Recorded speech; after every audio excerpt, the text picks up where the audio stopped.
Thank you. Thank you. Thank you for being here. I have some good news for you. More people are going to make more money in the next few years than have been made in all of human history.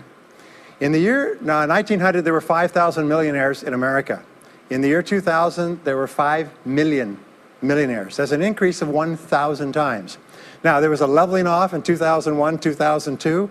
In the last 2 years, the number of millionaires has jumped 33%. It's jumped to 8.2 million millionaires in America, and virtually all of them are self-made, which means they started without a pot to you-know-what in or a window to throw it out of.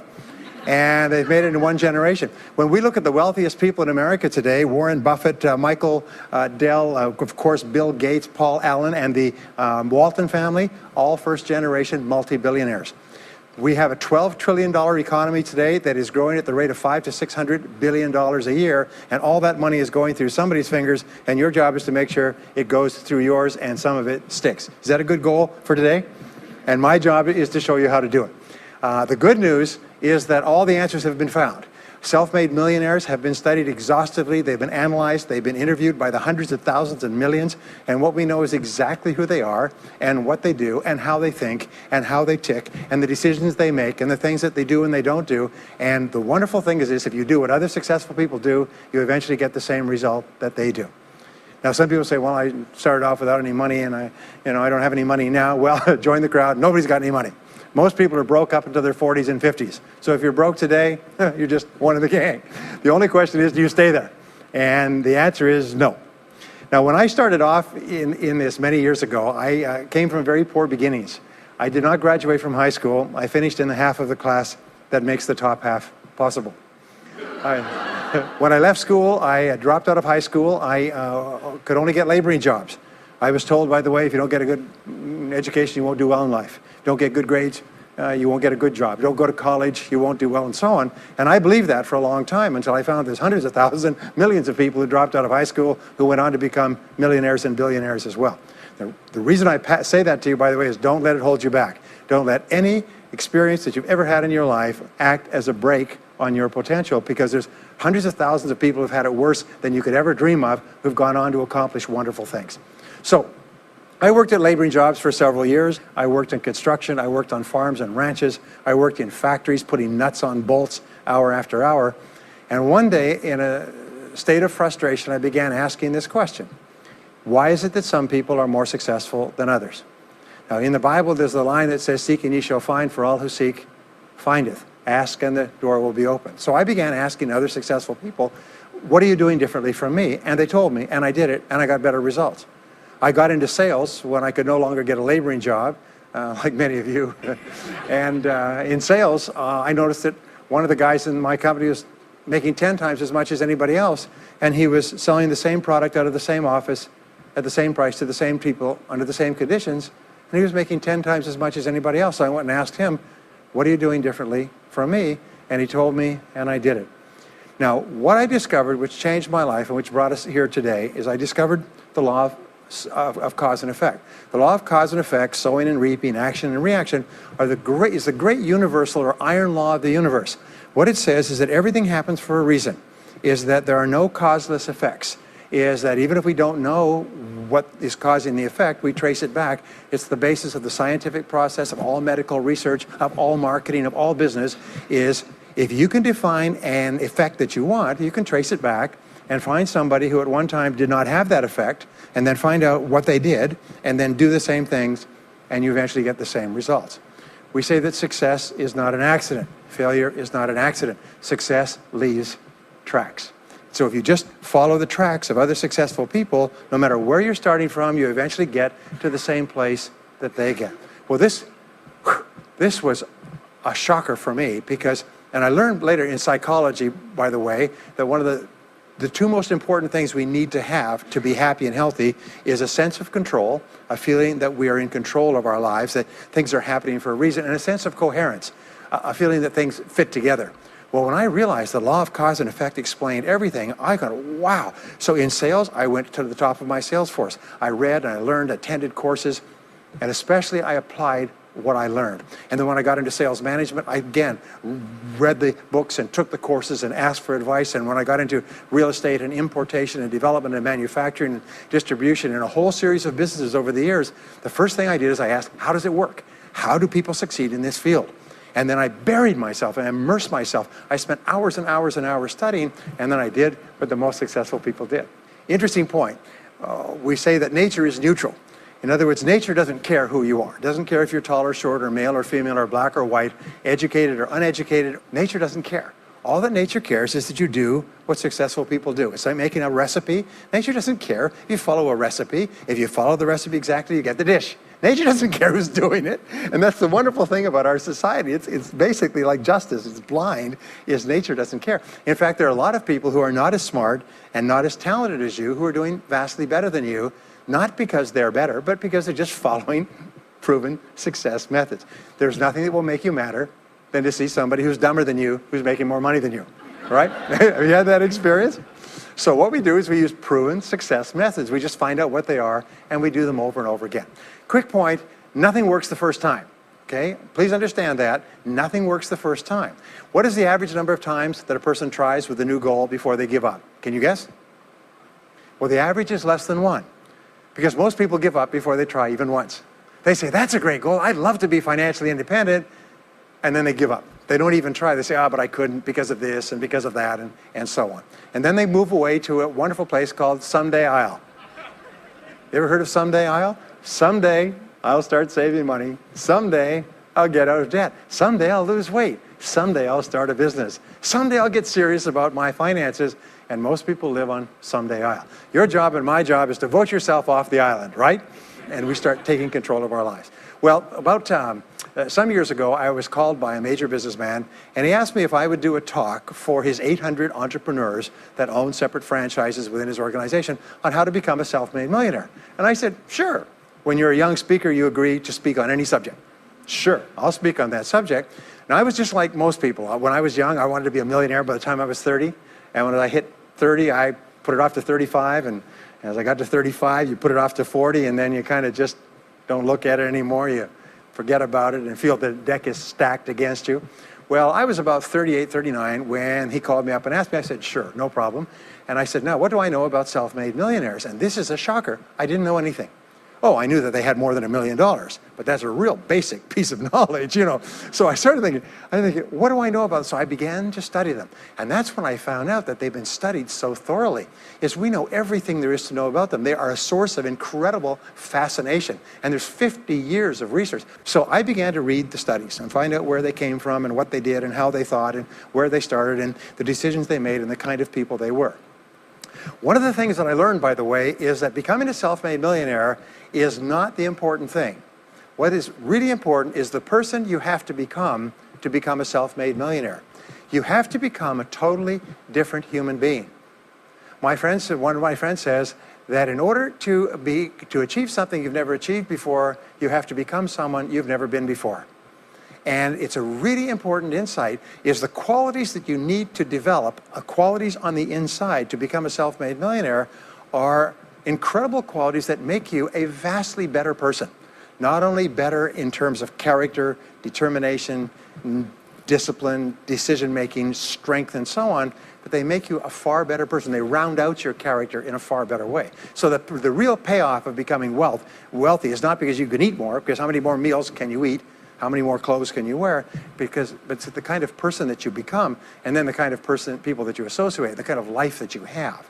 And so the things that we're going to talk about now, and I know that you're some of the smartest people in our country, so I'm going to give you these ideas very quickly, like dealing cards. What I found in my research is that there's a series of qualities that self-made millionaires have. If you have these qualities, your success is virtually guaranteed. And if you don't have these qualities, the qualities are learnable. Point number one is that all business or sales skills are learnable. All financial skills are learnable. If you can drive a car, you can learn any skill. If you can drive a car, you can learn the skill. Now, number two is you're probably only one skill away from doubling your income right now. You're probably only one skill away from setting yourself on the road to becoming a self-made millionaire. That turns out to be the case for almost everyone. And if you don't know what that skill is, maybe over the course of the time we spend together, it'll jump out at you. But whatever it is, you've got to find it out and go to work on it, because it is learnable. It's a learnable skill. People say, well, I've never been very good with money. Well, get over it. The fact of the matter is, you can learn what you need to learn to achieve anything that you want to achieve. So, the success secrets of self-made millionaires. Give yourself a score of 1 to 10, and if you are weak on one of these, it can be enough to hold you back. If you're strong on all of these, then there's no limit to what you can accomplish. The first is to dream big dreams. Dream big dreams. Practice what is called back from the future thinking and project forward. Develop a vision of yourself as happy, healthy, wealthy, thin. Practice what top people practice, which is what is called idealization. You project forward several years and that you imagine that your life is perfect in every way. Imagine that you have no limitations. Imagine that you have all the time and all the money and all the friends and all the contacts and all the education and all the experience, and that you could be or have or do anything you want in life. If you could, what would it be? If your life were perfect in 5 years, what would it look like? How much would you be earning? How much would you be worth? What kind of a family life would you have? What kind of health would you have? What kind of car would you be driving? What would your life be like if you could wave a magic wand and make it perfect in every way? Now, what we have found is this is the starting point of great riches, and it's the starting point of great success in life, is for you to have a dream or a vision of a wonderful future. Here's an exercise that we give people in our audiences, is take a sheet of paper and make up what is called a dream list. Now imagine this is kind of like a kid's Christmas list, and that it just allows you to just run wild and just write down everything that you could think of that you could possibly want. I had a friend who I taught this to, and he got so excited about it, he bought a spiral notebook, and he began writing. And he'd go through the newspaper, and every single thing he saw in the newspaper that was nice, he wrote it down as a goal. He ended up, first time through, with 330 goals. With the end of the month, he had 500 things that he wanted. The interesting thing was that his life exploded. He activated the law of attraction, and he began to attract into his life people, circumstances, ideas, resources, insights that began to move him toward the accomplishment of the goals and began to move the goals toward him. Number 2 is to do what you love to do. Whenever you find people who are really successful in life, they're people who do what they love to do. They love their work. The great rule for success in life is to find something that you love to do and then find a way to make a living doing it. Now, when you find what you love to do, it'll be something that gives you energy, it motivates you, it enthuses you. It's probably something that you were meant to do from the time you were born. And when you ask self-made millionaires, what sort of work do you do? They'll often say, I've never worked a day in my life. I just do what I like to do. I had a graduate in my course once who came up to me and said, that's interesting. He said, when I was a little boy, I loved to study airplanes. He said, I got airplane books, and I had airplane models, and I had toy planes, and then I got into competitions with remote-controlled planes. He said, when I grew up and went to school, I studied aeronautical engineering. He said, today, I'm 35. He said, I own 3 companies. One builds small aircraft. Another one repairs and services small aircraft. Another one is in leasing and chartering small aircraft. He said, I've never worked a day in my life. He said, I've just played with planes since the time I was a kid. So one of the things that you can do is go back to the time when you were young, as a child between the ages of 7 and 14, before you discovered boys or girls, and what is it that you really love to do? And you'll often find that within that is something you're supposed to do as an adult. Number 3 is commit to excellence. Now this is really, really important, and I had a hard time with this as a young man because I was never good at anything. I was never picked for any team, and if I was picked, I was the first person cut. I got lousy grades in every class. I got fired from multiple jobs. I even got fired from a job pumping gas once. Can you imagine that? Being fired for pumping gas because you're no good. They came out and said, you're no good at pumping gas. How can you be no good? Little old ladies can pump gas, and here I was no good at pumping gas. Anyway, so I got fired. I went from job to job, and then I discovered that all people who are successful are excellent at what they do. You know the old question they asked Willie Sutton, the bank robber, why do you rob banks? He said, well, that's where the money is. Well, being in the top 10% is where the money is. So what you have to do is you have to pay any price and make any sacrifice to get into the top 10% in your field. Now here's the good news. If you're doing what you love to do, you will want to be in the top 10% in your field. If you don't want to be excellent at what you're doing, it means you're in the wrong field. It just means that you're marking time, you're treading water. And there's a lot of people who are in their field and they do their job and they go home at night, they don't think about their work and so on. And this kind of an attitude means that you have no future. You have a very shaky present. That crackling sound you hear is the ice breaking under your feet, okay? And you have no future, because if you're not doing what you love to do and throwing your whole heart into it, you're just marking time. But everybody is designed so that there is something that you love to do that you can do well. And the fact that you love it means that you probably have the ability to excel at it. So make this decision to get into the top 10%. And let me tell you what changed my life. Here I was struggling in my late 20s, and I learned this. It was a breakthrough thought. Is that everybody's in the top 10% started in the bottom 10%. Everybody who's doing well was once doing poorly. Everybody who is at the top of your field today was once not even in your field at all and didn't even know it existed. What that means is that if you're willing to pay the price and work hard and make the sacrifices, you can get into the top 10%. Now, how long does it take? It doesn't take a week or a month. Most people are really impatient. And to achieve mastery in your field takes 5 to 7 years. People say 5 to 7 years. Geez, I'll be 5 to 7 years older before I start enjoying the big rewards. Well, how much older will you be in 5 to 7 years anyway? Now, here's an important point. Are you ready? The time is going to pass anyway. The time is going to pass. 5 to 7 years from now, 5 to 7 years will have passed. The only question is, are you going to be at the top of your field, or you're still going to be down there with the mediocre 80%? And the wonderful thing is this is nobody's better than you, and nobody's smarter than you. If anybody else is at the top of their field, it means that you can be at the top of your field. Just go to them and find out how they got there, because they started at the bottom. Now, it may take longer for some people and less for others, but everybody who puts one foot in front of the other and keeps moving eventually gets there. And that's where all the rewards are.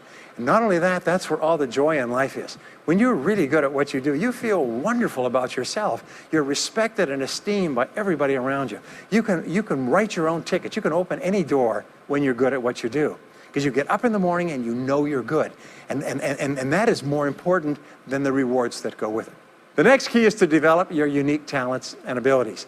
Every single person is designed from infancy with special talents and abilities that, if you develop them to their height, can enable you to accomplish anything you want in life. Everyone is genetically structured to be able to do something superbly, to do something they enjoy, to do it well, and to get great satisfaction from it. Peter Drucker often asks the question, what are you good at? What are you good at today? What should you be good at? What could you be good at? What will you be good at? And so one of the questions that we ask is, looking back in your life, what has been most responsible for your success up to now? What has been most responsible in the past? What is it that you have done that has gotten you the best results? Because as we said before, success leaves tracks. And if you look back into your past, you'll often find indicators that guide you to your future. Do you remember that fellow that won $300 million in the lottery? He was a high school physics teacher. And they asked him what he's going to do with it. He said he's going to take a week off and then get back to work, because he doesn't want to give up his job teaching high school physics, because he loves his work so much. That is a person who's in the right place for him. And now he can just drive to it in a nicer car. Anyway, now the next key to becoming a self-made millionaire is to see yourself as self-employed. What we found is the top 3% of adults in our society see themselves as self-employed. They see themselves as in charge of their own lives. When I started off my career as a young man, I was 21 years old, working as a construction laborer, living in a one-bedroom apartment, broke, taking buses 2 hours every morning to get to work, and buses 2 hours to get back. I still remember that, and I still remember a light going off one evening. I was sitting there in my little apartment, in my little kitchen alcove, and I suddenly realized that I was responsible, that I was in charge of my own life, that no one was coming to the rescue. And it was one of the great turning points in my life. So what you find is that all exceptional people are highly responsible people. They look upon themselves as self-employed. Sometimes I'll ask an audience, I'll say, how many people here are self-employed? And some people will raise their hand and some won't. I'll say, now what's the true answer to this question? And the true answer is that everyone is self-employed.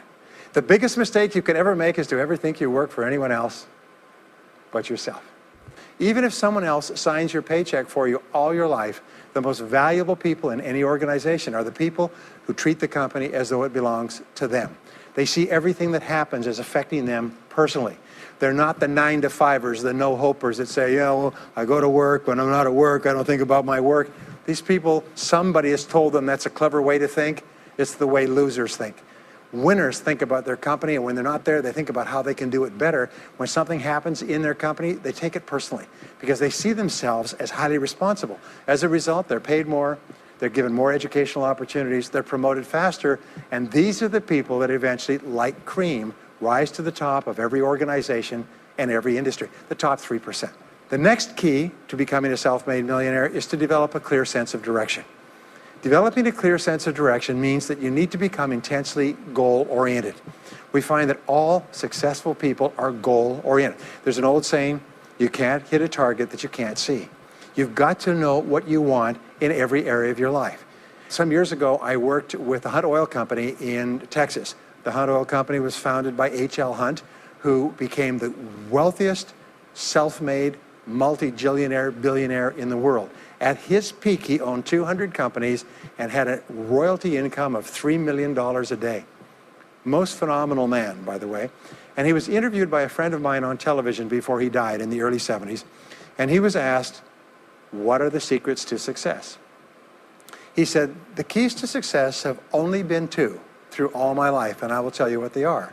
He said, number one, he said, decide exactly what it is you want and write it down and make a plan to achieve it.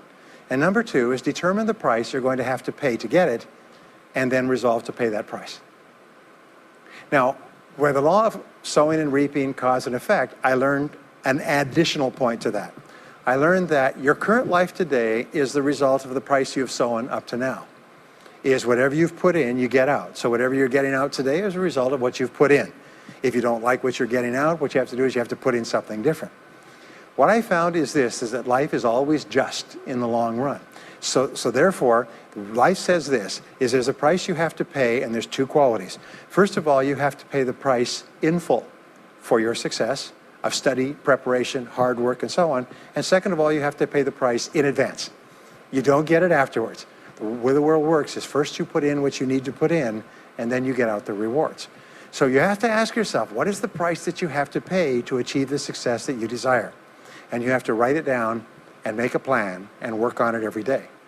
Now let me give you a quick exercise, which is my only take-home or homework exercise for our time together. I want you to take a piece of paper like this and write down 10 goals that you'd like to accomplish in the next 12 months.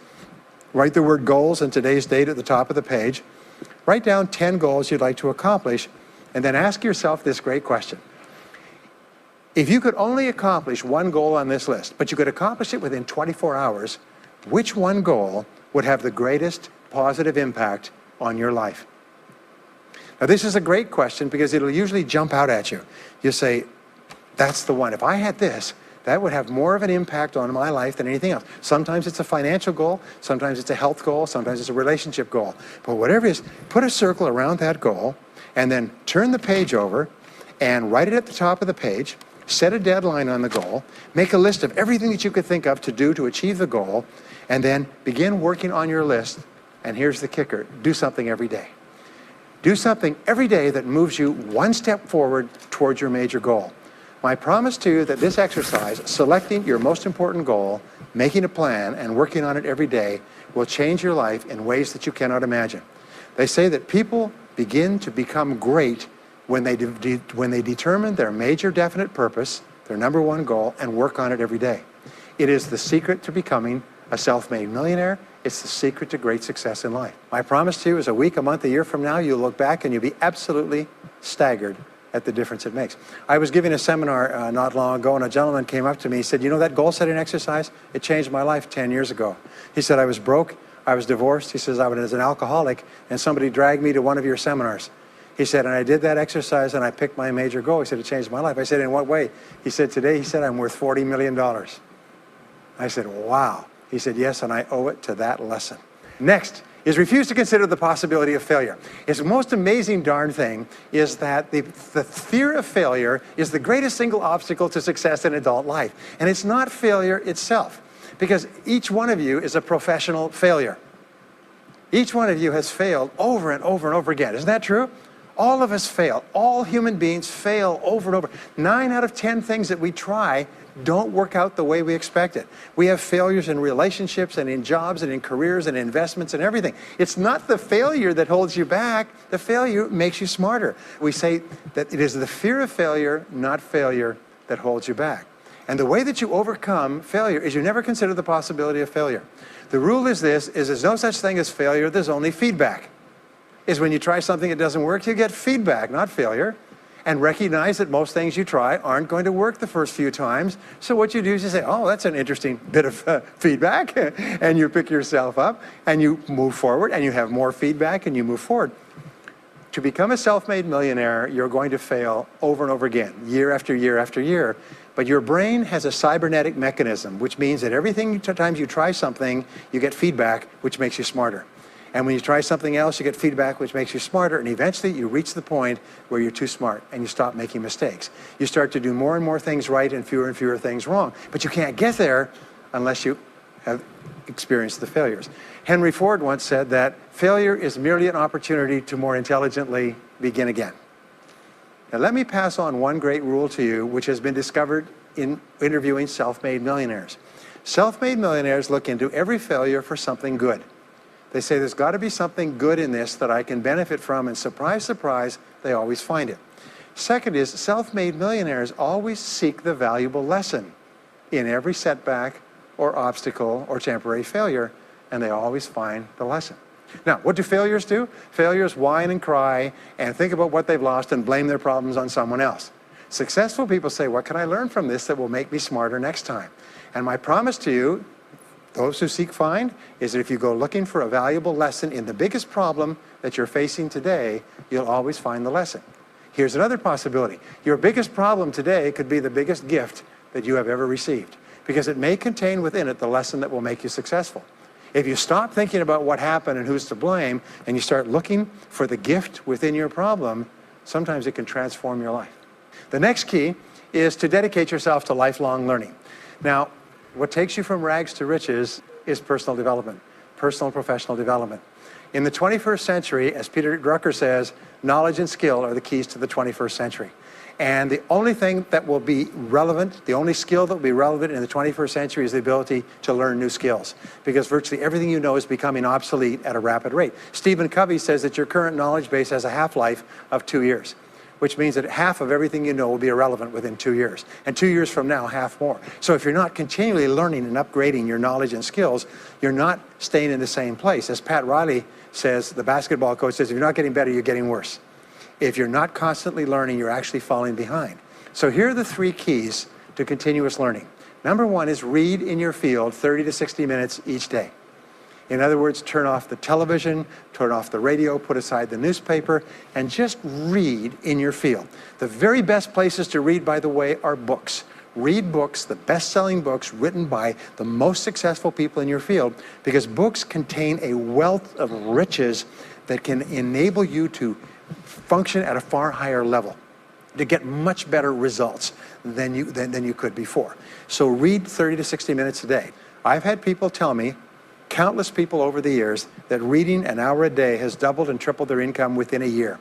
The second thing you do is take every course that you possibly can. The courses and seminars that are available to you in your field that are given by professionals that are courses that have been developed over years and years and years. They have been tested and tested and tested. The person who is talking to you for several hours has spent thousands of hours learning their subject. They have dry tested this or done test runs with thousands of other people. When you take a course, you can learn enough information in 1 or 2 days, more than you could learn in 2 or 3 years or maybe even a lifetime, all distilled and put together. People say, I can't afford a course. You cannot afford not to buy books. You can't afford not to go to courses. Some years ago, I had a dentist, and he was a very successful dentist. I was recommended to me by a friend. And this dentist retired at the age of 53. And just before he retired, he sold his practice for about $2 million. Just before he retired, he told me why. He said about 8 years before, he had attended a dental congress in Hong Kong. This is from California. He'd flown all the way to Hong Kong to attend this international dental congress because there were specialists giving private lectures, sort of plenary sessions on the side. And he attended this session, and it was on a particular technique of cosmetic surgery that this dentist had developed that no one else knew, where you could basically straighten out a person's entire front jaw so they look beautiful at a very low cost, at a very high level of effectiveness. He came back and he began implementing this in his practice. People began flying from 500 and 1,000 miles away. Every dentist sent their families, members, and themselves to this dentist. He was able to charge whatever he wanted to charge. He said 8 years later, he retired as a self-made millionaire at the age of 53 to enjoy his money for the rest of his life from what he learned from one session at one convention at one course. Now, that is a true story, and maybe it's an exception, but you can never tell where the information is going to come from. The third way that you can upgrade your skills is listen to audio programs in your car. The average driver drives 500 to 1,000 hours a year, 25 to 50,000 miles. If you listen to audio programs in your car, according to the University of Southern California, you will get the equivalent of almost full-time university attendance just listening to learning material as you drive around. It can totally and profoundly change your life. Very, very important. Here's an interesting point. The more you commit yourself to becoming the best person you can be, the more you like yourself and respect yourself. The more energy you have, the bigger goals you set for yourself, the more you persist. When you invest in yourself and you read and learn and upgrade your skills, you're telling yourself, wow, I am a person with a great future, and it's up to me to maximize my potential. And your self-esteem goes up, your self-respect goes up, your sense of personal pride goes up, and you started to get promoted more and paid more in every part of your life. Well, the next is to develop a workaholic mentality. In our society today, you hear all these people talking about take it easy, have balance in your life, relax, lean back, have fun at work, happy, get along with your coworkers. This is loser talk. Loser, loser, loser. Now, there's a time in your life when you can back off, all right? You can take it easy. But that's when you've made it, not before you've made it. Because before you've made it, you're in a competition with hundreds of thousands of millions of other people, like at the Olympics, who also want to make it. And in order for you to win, you are going to have to work harder and work better and work smarter than they do. So the rule is to develop a workaholic mentality. And what does this mean? It means that you start a little earlier, you work a little harder, and you stay a little later. Use what I call the 40-plus formula. The 40-plus formula says that working 40 hours a week gets you survival, and that's all. You work 40 hours a week, you survive. You make no progress. You don't go ahead. You just barely hang on. Every hour that you invest in your work or yourself over 40 is an investment in your future. So you can tell what your future is going to be with unerring accuracy by looking at how many hours over 40 you put in. Now, how many hours does the average self-made millionaire in America work until he passes the $1 million mark? 59. Some of them work 70, 80, 90. The average is 59 hours. How much does the average top executive work? 59 hours. So that's rule number one, is the hours you put in over 40. If people say, well, my office is locked and I can't get in more than 40 hours a week, then good. Then spend the rest of the time investing in yourself, getting better at your work when you do it. Now, here's my second principle, and this principle changes your life. It is this, is work all the time you work. When you work, work, don't play. Fully 50% of working time today is wasted.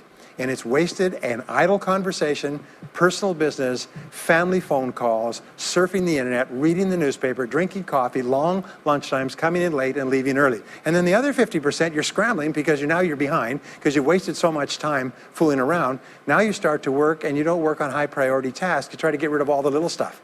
So what happens is the big tasks begin to build up like an avalanche overhang, and they cause enormous stress.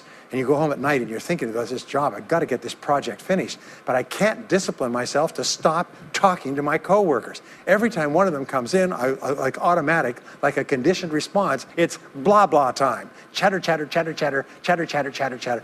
No, what you have to do is work all the time you work. If someone comes in and says, hey, you've got a minute to talk, you say, yes, but not now. Why don't we talk after work? Meanwhile, I've got to get back to work. I'll tell you what, why don't you go down the hall and ruin his career? But don't stand here and ruin mine. It's really important. There's a great story of a little girl goes to her mother and says, Mommy, why is it Daddy always brings his briefcase home and he works in the evenings and he works on the weekends and he doesn't spend any time with the family? And she says, well, honey, you have to understand, Daddy can't get all his work done at work, so he has to bring it home. She said, why don't they put him in a slower class? Next key is to get around the right people. This is a key for becoming a self-made millionaire, is get around the right people. Dr. David McClellan at Harvard did studies for 25 years looking into why it is that some people succeeded greatly in life. What he found was as much as 99% of your success in life is going to be determined by what he called your reference group.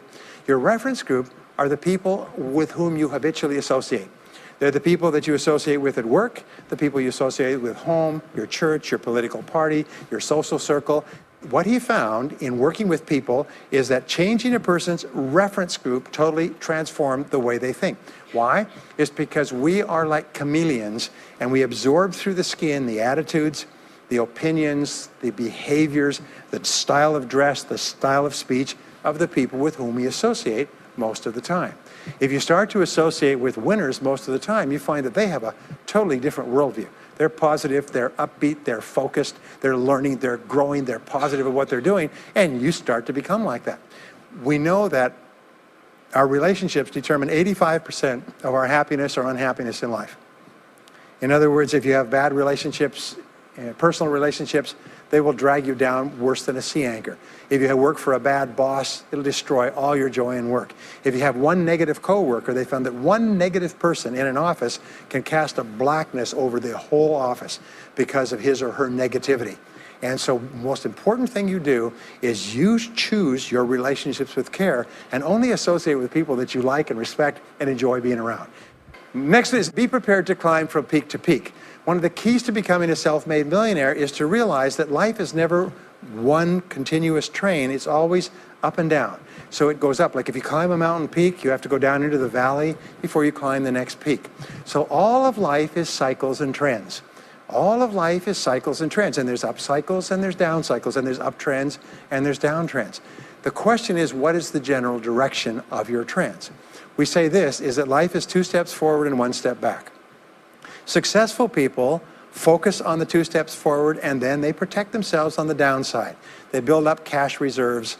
They put in stop loss orders on their stock market. They very carefully watch what they're doing. So they try to maintain that 2 steps up, and then they make sure that the 1 step back is not so far. And then they want to make sure that this curve is generally upward, so that each time there's a step back, they're still further ahead than they were before. The next one, which is to develop resilience and bounce back. Developing resilience and bouncing back is one of the key qualities of self-made millionaires, because as I said right at the beginning, most things won't work. This is a very interesting point, is that you're going to be knocked down over and over again. And what we know, as my friend Charlie Jones says, is you have to bounce, don't break.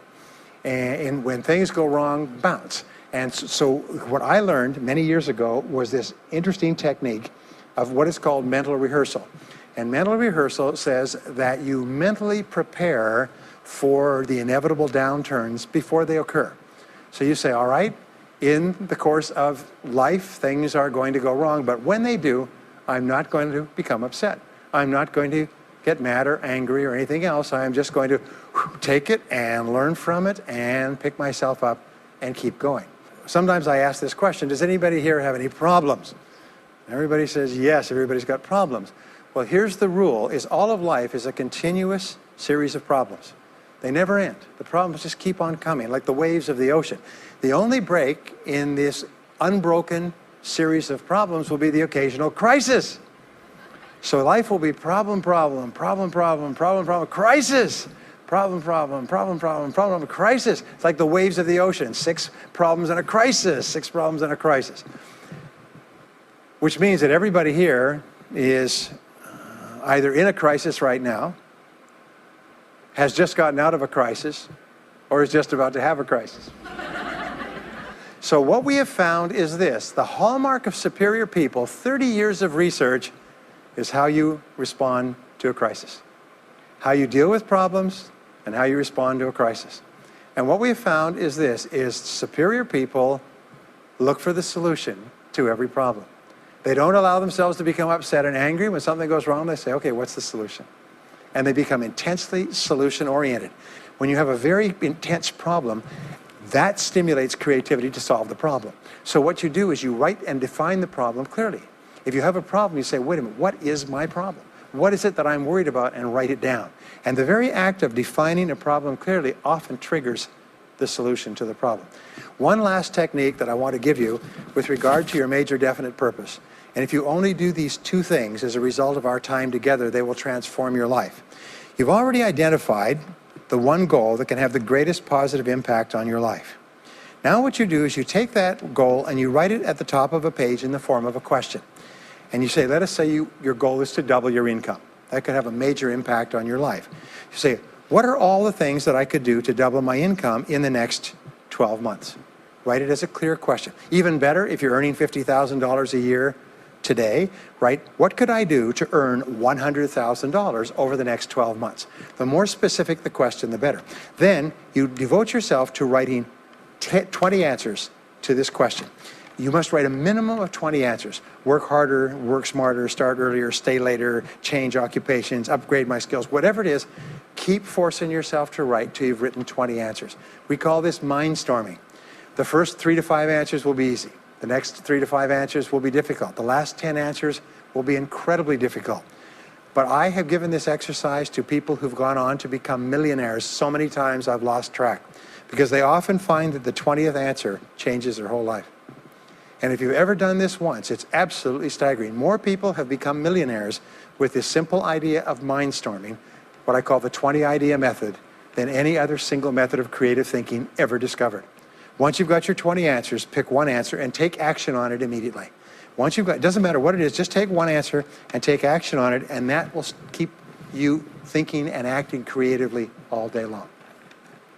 The next key to becoming a self-made millionaire is to become an unshakable optimist.